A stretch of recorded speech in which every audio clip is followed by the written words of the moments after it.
Hello everyone, আজকে আমরা এই কংক্রিটের শহর থেকে বেরিয়ে এক প্রাকৃতিক অপরূপ সৌন্দর্যের মাঝে হারিয়ে যাওয়ার উদ্দেশ্যে রওনা হলাম।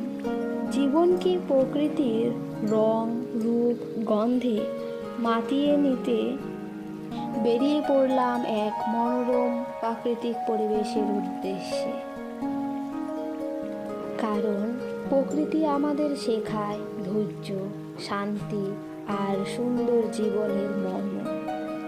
যেখানে প্রকৃতির ভাষা নীরবতা, যেখানে শব্দ থেমে যায়, সেখানে প্রকৃতি শুধু কথা বলে। সত্যি প্রকৃতি হলো সৃষ্টির এক মহান শিল্প।